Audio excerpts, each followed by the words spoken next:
ay Pax et Bonum. So, ah, peace and all good. Yun pala ang meaning nun. So, yun ang greeting na ginagamit ni Saint Francis of Assisi at ng mga Franciscan friars. Pax et Bonum. So, ibig sabihin na peace and all good. So, yun daw ay ginagamit na pwedeng welcome greeting o goodbye greeting. So, yan. Pwede nating ilagay yan.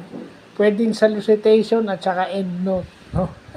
Nag-i-increase yung vocabulary natin. So, salamat kay Sir Danding at nagkaroon tayo ng bagong Latin ba yan o Latin or Spanish na term or even Italian, hindi natin alam, but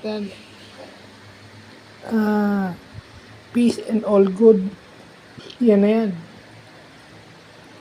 padagdag ng ating vocabulary, no? So, yun, nagdadagdag lang tayo ng vocabulary, no? Nailagay ko na nga dun sa bagong letter na ginagawa ko. Nagamit ko na. Kasi pwede naman daw welcome greeting and then pwedeng goodbye greeting. So, una ko siyang ginamit sa goodbye greeting para hindi naman pare-pareho parati.